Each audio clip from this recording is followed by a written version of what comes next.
Lah, Allah berikan kepada siapa? Kepada para pedagang, kepada para pebisnis tuh. Allah berikan kepada mereka. Syaratnya apa? Amanah dan jujur. Dah itu aja tuh. Dua aja. Orang Islam. Itu kan bentuk peringatan tazkirah. Ya, bagi siapa? Bagi kita yang hidup, Pak.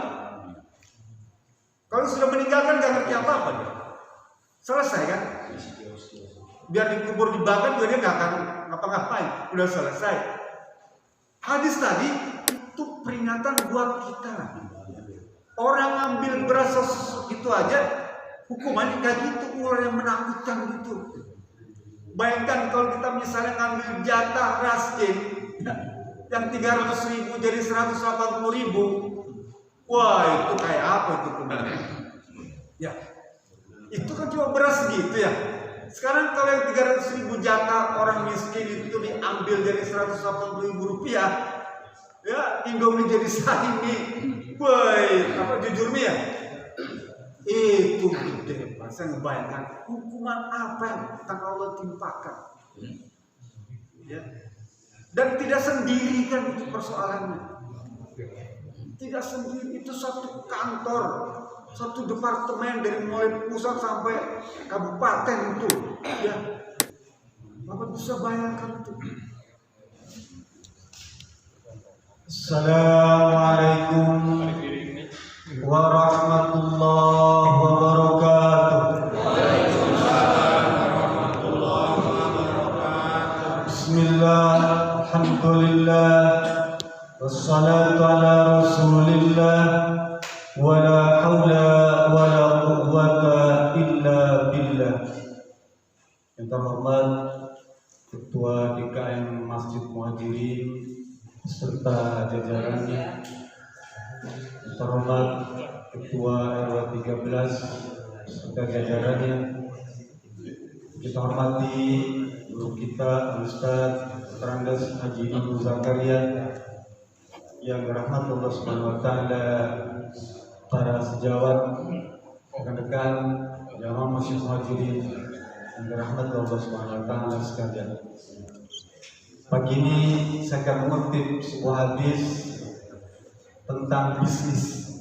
Materi kita berkaitan dengan bisnis.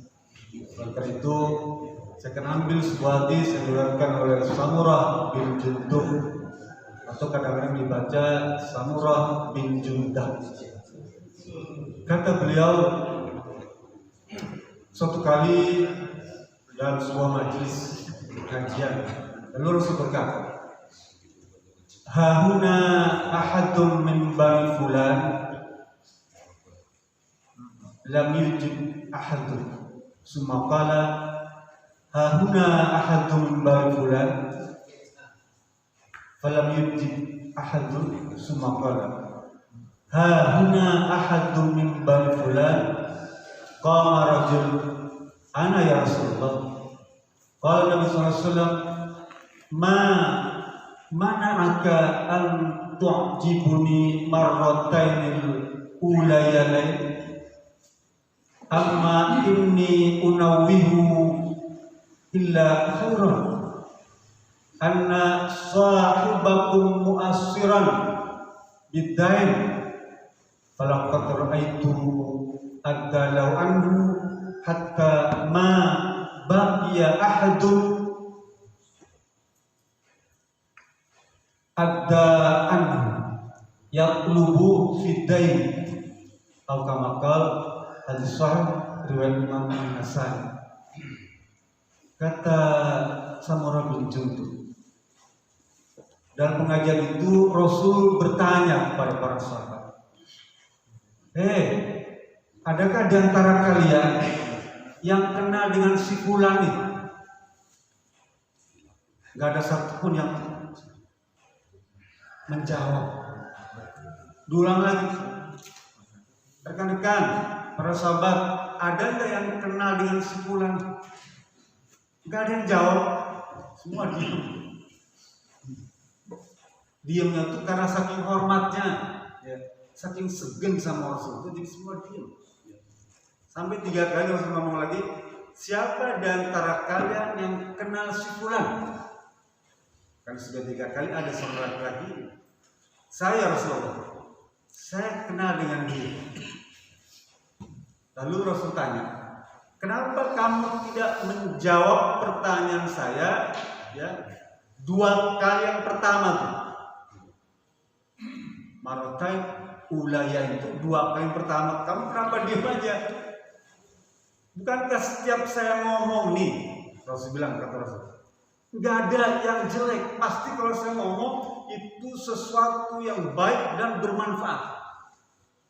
Senyap, diam. Jadi ada sedikit emosional, ya, marah. Sampai begitu Rasul agak sedikit tegang itu dalam cerita hadis itu. Dia bilang, bukankah saya ini selalu menyampaikan yang baik, yang menyenangkan kalian?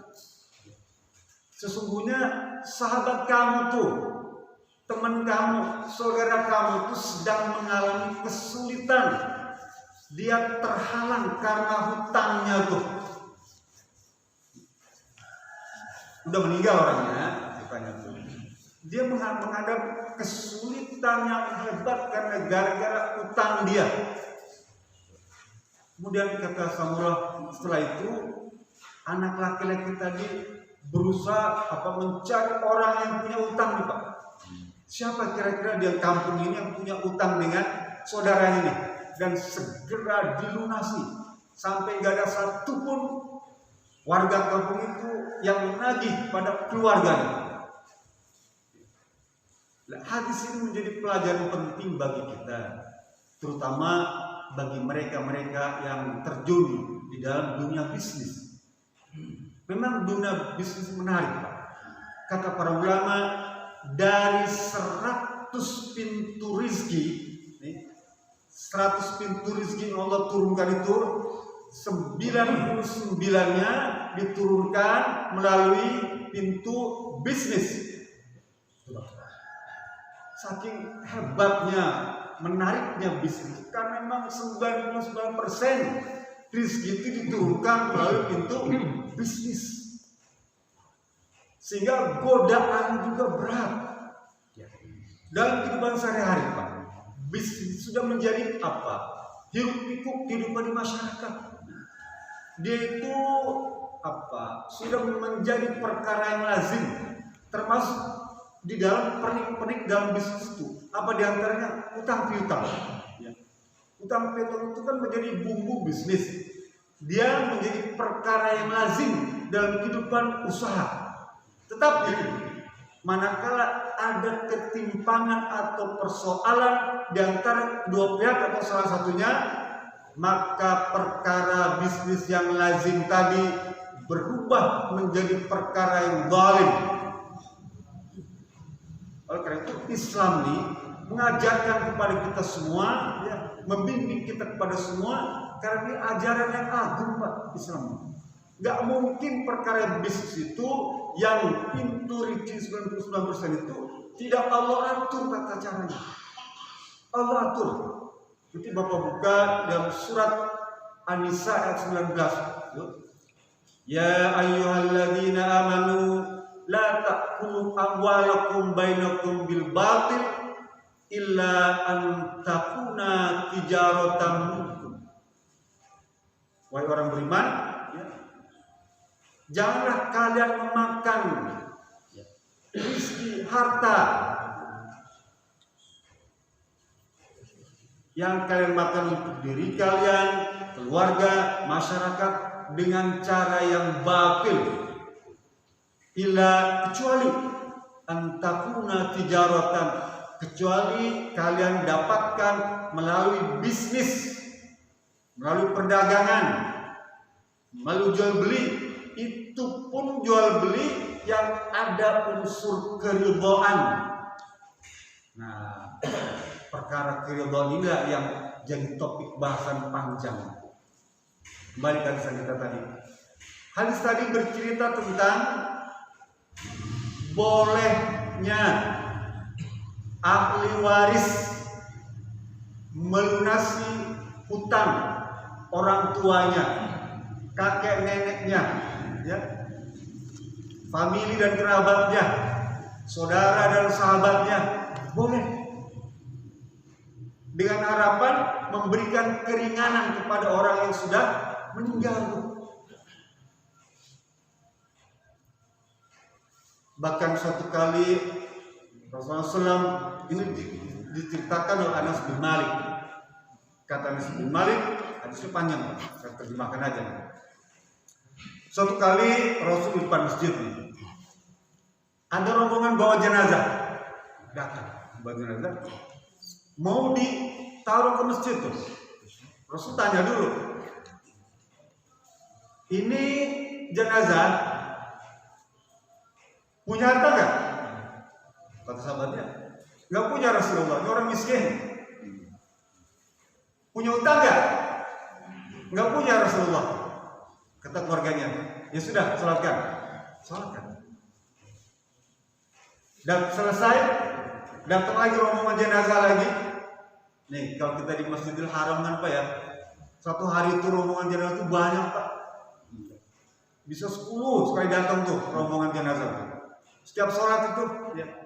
Jadi bukan baru sekarang, dari dulu tuh di Masjid Nabawi, di Makkah tuh jenazah tuh banyak. Ditanya lagi, ada rombongan jenazah. Ini jenazah, ya, punya utang nggak? Kata sahabat, punya ya Rasulullah. Punya utang dia. Punya harta nggak? Punya ya Rasulullah. Sholatkan, disolatkan. Selesai, datang lagi rombongan jenazah, tanya lagi, ini punya harta nggak? Nggak punya ya Rasulullah. Orang miskin. Punya utang nggak? Punya ya Rasulullah. Sholatkan oleh kalian. Saya nggak mau nyolatin. Rasul nggak mau nyolatin. Suruh nyolatin sahabatnya yang lain tuh. Artinya tidak ada teladan kan? Tidak ada contoh dari Rasul, karena Rasul tidak menyolatkan orang yang punya utang. Sholatkan oleh kalian. Saya nggak mau nyolatin. Tiba-tiba Abu Qatadah datang, ya Rasulullah, berikan saya kesempatan untuk melunasi seluruh hutang sahabat kita ini. Tapi saya mohon kepada engkau agar engkau menyerahkan. Baik kalau begitu, kalau engkau bertanggung jawab untuk melunasi hutangnya, saya mau menyerahkan. Hadis ini menjadi pegangan para ulama. Kalau orang punya utang, nggak boleh disolatin tuh. Bayangin, kalau seluruh rakyat Indonesia utangnya gede nih Pak, kalau diwaris itu, ya, boleh disolatin nggak Pak? Gede utangnya.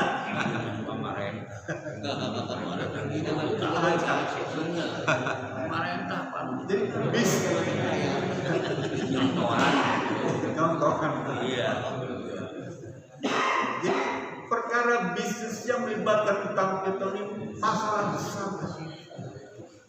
Jangan diremehkan.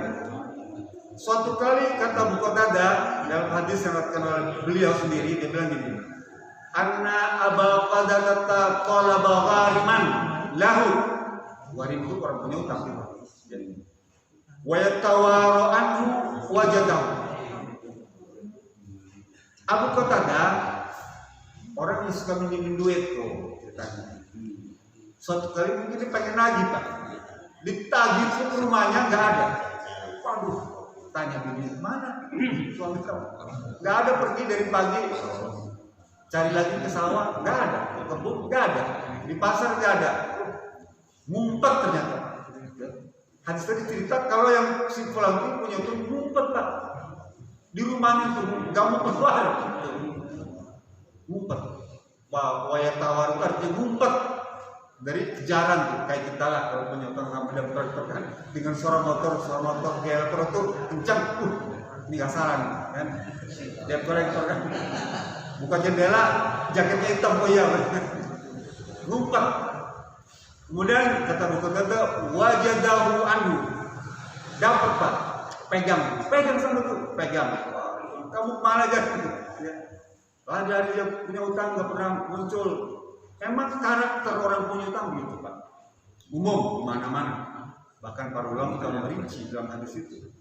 Jadi biasanya kalau dia ingin mendapatkan utang tuh, dia datang memelas dengan mengucapkan sungguh-sungguh, bahkan mungkin kata insya Allah, berjanji, itu pokoknya nggak akan lama lagi, ya. Mesti begitu. Bahkan dia berharap hajat itu bisa ditunaikan hari itu juga, kepengennya tuh. Tetapi karakter manusia yang memang ada kecondongan pada cinta dunia dan kurang amanah nih, biasanya persoalannya si pengutang itu sering menunda-nunda pelunasan, mengulur waktu pelunasan, atau memang memiliki itikat yang kurang baik, sehingga muncul begitu jatuh tempo itu kata maaf sering dikemukakan, bahkan tidak jarang dibumbui dengan kalimat-kalimat dusta. Satu, dusta berikutnya, dan dusta seterusnya. Itu karakter, ciri daripada orang-orang yang berutang. Janji adalah utang. Orang yang punya utang banyak berjanji. Bahkan nih tragisnya lagi, ya, ikatan perjanjian yang sudah dibuat itu pun terkadang hanya sekedar pemanis belaka, ya. Apalagi kalau ikatan perjanjian itu hanya diucapkan atau sekedar lisan, tidak dituangkan dalam bentuk hitam di atas putih. Padahal Allah sudah memberikan isyarat pada kita dalam surat Al-Baqarah 266 itu. Dia bercerita tentang bagaimana pentingnya mencatat utang-utang itu. Allah sudah kepada kita, nanti Bapak buka di rumah, bagian akhir surat Al-Baqarah itu menceritakan perkara tentang utang piutang. Tentu caranya apa yang berkembang di masyarakat di daerah tersebut, bagaimana ikatannya perjanjian itu macam-macam diserahkan pada masyarakat, mau pakai akte notaris, mau ada saksi, relatif itu diserahkan kepada masyarakat. Tapi intinya ada ikatan perjanjian agar tidak timbul fintah dan tidak timbul perbuatan lain. Coba bayangkan Pak, gara-gara utang piutang ini banyak yang kemudian akhirnya menyeret pada pertikaian fisik yang berujung maut. Bukan karena perkara utang yang tidak seberapa, tapi lebih pada perkara harga diri itu. Lalu kenapa bisa terjadi seperti ini? Para ulama memberikan penjelasan, ini semua terjadi karena memang umat Islam sangat jauh dari akhlak jual beli. Umat Islam sangat jauh dari adab utang piutang yang diajarkan oleh Islam. Jadi kalau kita mengaji, ya, belajar Islam, ada namanya babul buyu, bab khusus tentang jual beli, bab khusus tentang perdagangan, bab khusus tentang bisnis. Kayak kita sholat, tentang ibadah, tentu kita belajar dulu tata cara ibadahnya, baru kita sholat. Kita pengen pergi haji dengan biaya mahal tuh, ya. Kita belajar manasik haji itu, baru berangkat, karena merupakan ibadah. Lah bisnis juga adalah ibadah. Bisnis itu adalah ibadah yang diperintahkan oleh Rasulullah SAW dan diajarkan oleh Rasulullah SAW dan diberikan teladan pada kita semua. Imam Hanafi, Pak, Imam Hanafi itu dia seorang pedagang kain. Kadang-kadang kita bingung. Imam Hanafi ini pedagang yang kiai atau kiai yang berdagang? Dia adalah pedagang saudagar, kaya raya. Karena tadi rezeki kan 99% lewat bisnis. Tapi dia jaga betul ketentuan-ketentuan bisnis itu. Bahkan kata Rasulullah, Dalam sebuah hadis yang diriwayatkan Abu Hurairah, at-tujarul amin was-saduqul muslim masyuhada yaumal qiyamah. Pedagang, pebisnis yang amanah. Amanah ini menjaga syariat, ya. Dan jujur di dalam urusannya, ya. Memang jujur kadang-kadang relatif. Serta dia orang Islam, maka pada hari kiamat nanti dia akan dijajarkan dengan para syuhada. Cuma gara-gara kita ikut bisnis, ya, yang amanah dan jujur, kita nanti berendeng dengan para syuhada, para syahid yang 6 orang kemarin dibunuh tuh. Coba. Kita dijajarkan dengan mereka. Sungguh indah. Syuhada ini luar biasa, Pak. Syuhada ini luar biasa. Semoga Allah tempatkan tempat yang terbaik. Lah, Allah berikan kepada siapa? Kepada para pedagang, kepada para pebisnis tuh. Allah berikan kepada mereka. Syaratnya apa? Amanah dan jujur. Dah itu aja tuh. Dua aja. Orang Islam tentu saja. Allah berikan. Bagaimana Islam membimbing kita? Kata Rasulullah dalam hadis lain, man akhadha amwalan nas wa yuridu ada'ahu addallahu anhu. Barang siapa atau setiap orang yang mengambil harta orang lain, bisnis itu, ya, utang piutang, jual beli, dan dia berkeinginan, bercita-cita sungguh-sungguh, pengen sungguh-sungguh melunasi utangnya tuh, menyelesaikan urusan usahanya, maka Allah akan memberikan kemudahan untuk menyelesaikan utang piutangnya tuh. Hadis sahih.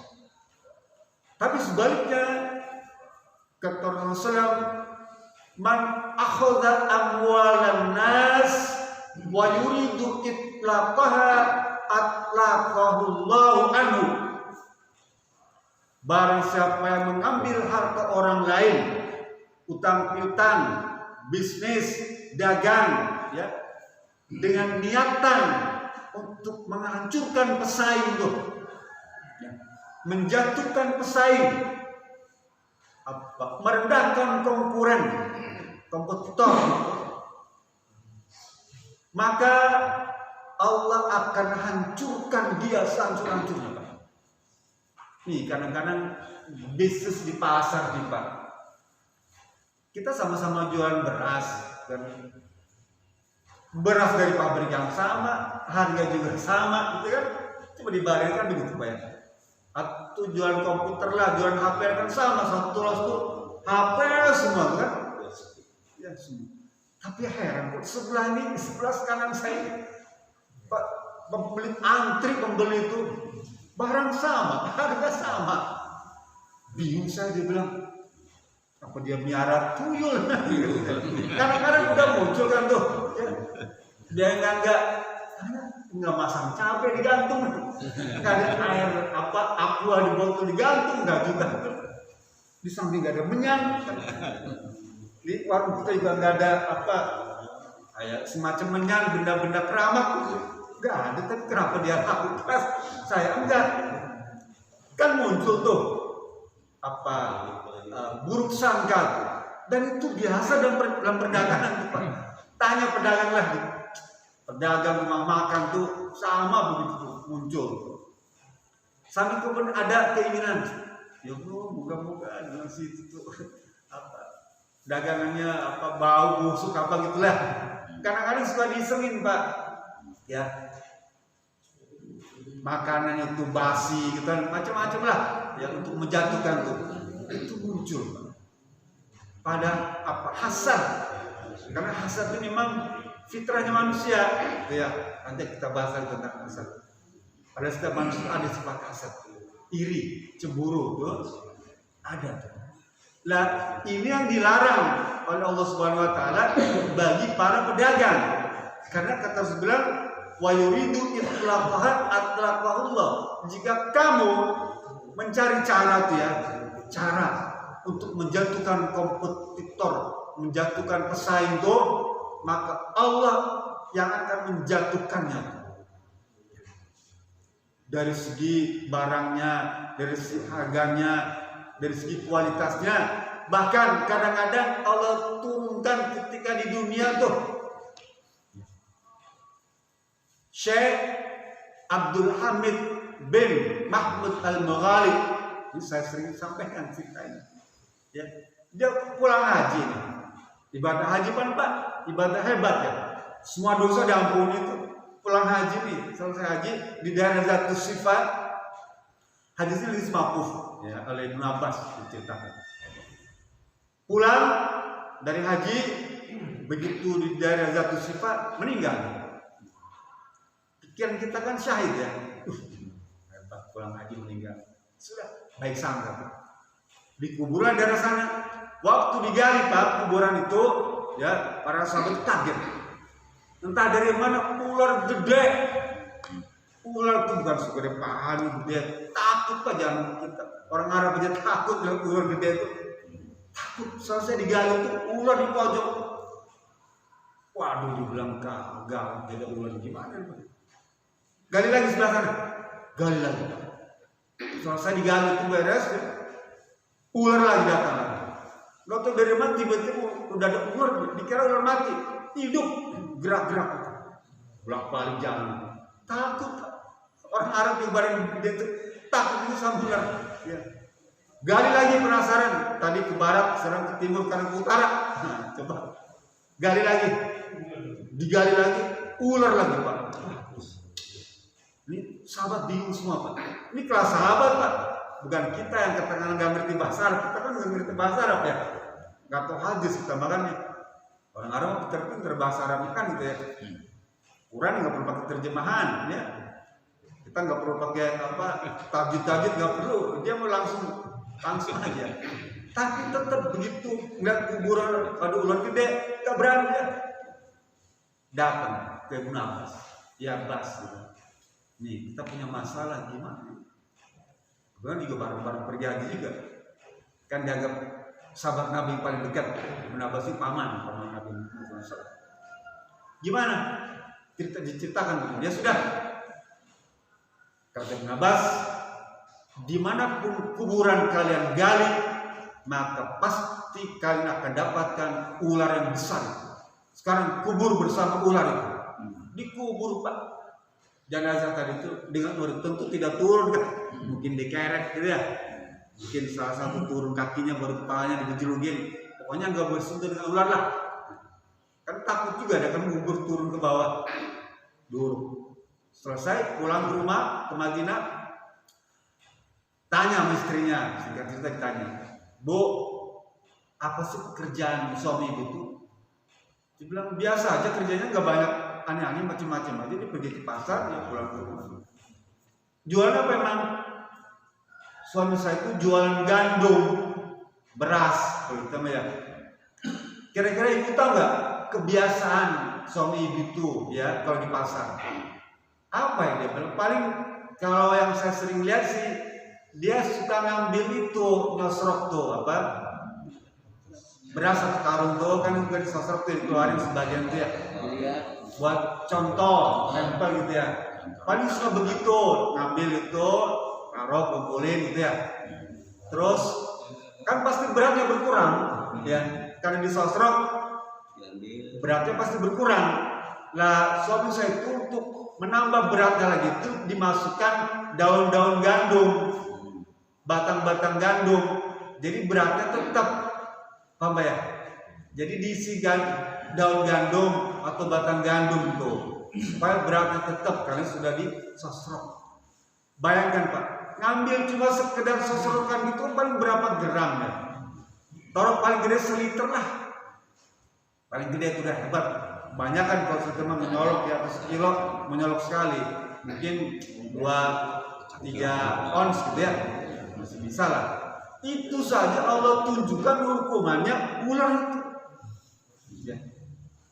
Itu kan bentuk peringatan tazkirah ya, bagi siapa? Bagi kita yang hidup, Pak. Kalau sudah meninggalkan gak ngerti apa-apa dia. Selesai kan? Biar dikubur dibakar juga dia gak akan ngapa-ngapain. Udah selesai. Hadis tadi itu peringatan buat kita. Orang ambil beras itu aja hukumannya kayak gitu, ular yang menakutkan gitu. Bayangkan kalau kita misalnya ngambil jatah raskin yang 300.000 jadi 180.000. Wah, itu kayak apa itu kemarin? Ya, itu kan cuma beras gitu ya.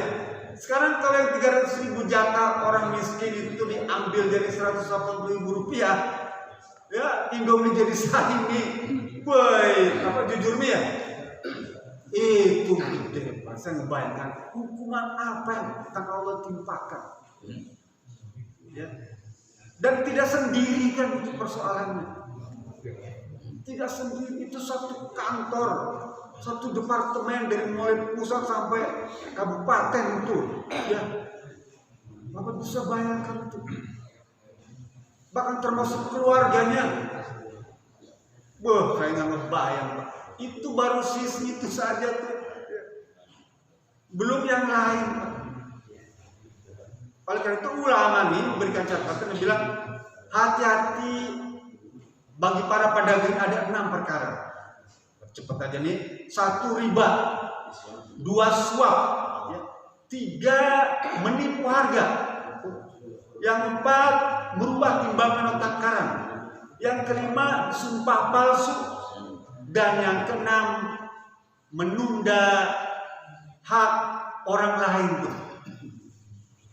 Sambil aja menunda hak orang lain apa? Melunasi hutang. Membayar gaji, upah, kita bikin rumah. Biasa hari Sabtu harus dibayar. Ya. Jam 4, jam 5 itu dibayar. Tapi jam 7 nungguin belum bayar-bayar tuh. Ya. Itu artinya menunda hak orang lain. Bahkan Rasul bilang kalau bisa nih sebelum keringatnya kering sudah kamu bayar. Cakep hari Jumat dibayar. Oh, kata Rasul bilang sebelum keringatnya kering saya bayar. Ya sudah pagi-pagi ya bayar. Tetap nggak kerja lagi dibayar dulu ya. Itu Rasulullah SAW mengajarkan kepada kita agar mensegerakan. Yang berikutnya akhlak pedagang ini Pak. Kata Rasulullah SAW, rahimallahu ya samha idza ba'a wa samha idza ishtara wasam idza qada. Allah akan merahmati orang yang memudahkan di dalam penjualan, memudahkan di dalam pembelian, dan memudahkan di dalam urusan utang piutang. Ini juga ganjaran bagi orang yang memberikan utangan nih. Nanti Bapak baca di dalam surat Al-Baqarah ayat 280. Apa kata Allah Subhanahu wa taala? Wa in kana zu usratin fanadhiratun ila maisarah. Al-Baqarah ayat 280. Jika artinya nih, orang yang punya utang kepada kamu itu ada kesulitan pembayaran, pelunasan nih, ya. Ada kesulitan tuh. Berilah tangguh, berilah penundaan kepada dia untuk melunasinya tuh, ya. Beri kesempatan waktu kepada dia. Ini amalan. Allah ajarkan kepada orang yang suka ngutangin, pedagang. Kalau yang punya utang itu punya kesulitan, kasih dia kesempatan waktu. Du'usratin fanadhiratun ila maisarah, untuk bisa melunasi utang itu. Sekali kasih kesempatan, 2 kali kasih kesempatan. Yang mungkin sampai batas waktu, ya. Lalu Allah tutup ayat tadi, Wa in tasaddaqu khairul lakum in kuntum ta'lamun. Bahkan jika kamu bisa menjadikan utang itu sebagai sedekah, maka itu jauh lebih baik bagi dirimu kalau kamu orang yang mengerti. Nah, dalam praktik keseharian, kalau utangnya kecil-kecil aja sih Pak, ini saran saya, utangnya 1.000, 2.000 gitu, kalau udah lama tuh ya, ditagih nggak bayar segala macam, ya sudah, sedekah. Ini bimbingan Allah Subhanahu Wa Taala. Kalau utangnya kecil, ya, sedekah. Mesti Allah akan ganti 700 kali. Tapi kalau utangnya besar sih tentu ya harus ada pertimbangan lain. Ya, utangnya besar. Nah, kita kan juga bukan konglomerat ya, bukan orang kaya amat kan. Kalau di komplek kita kan rata-rata terukur ya. Komplek nih, mohon maaf, orang di komplek kita nih kan terukur lah berapa dia punya level apa harta.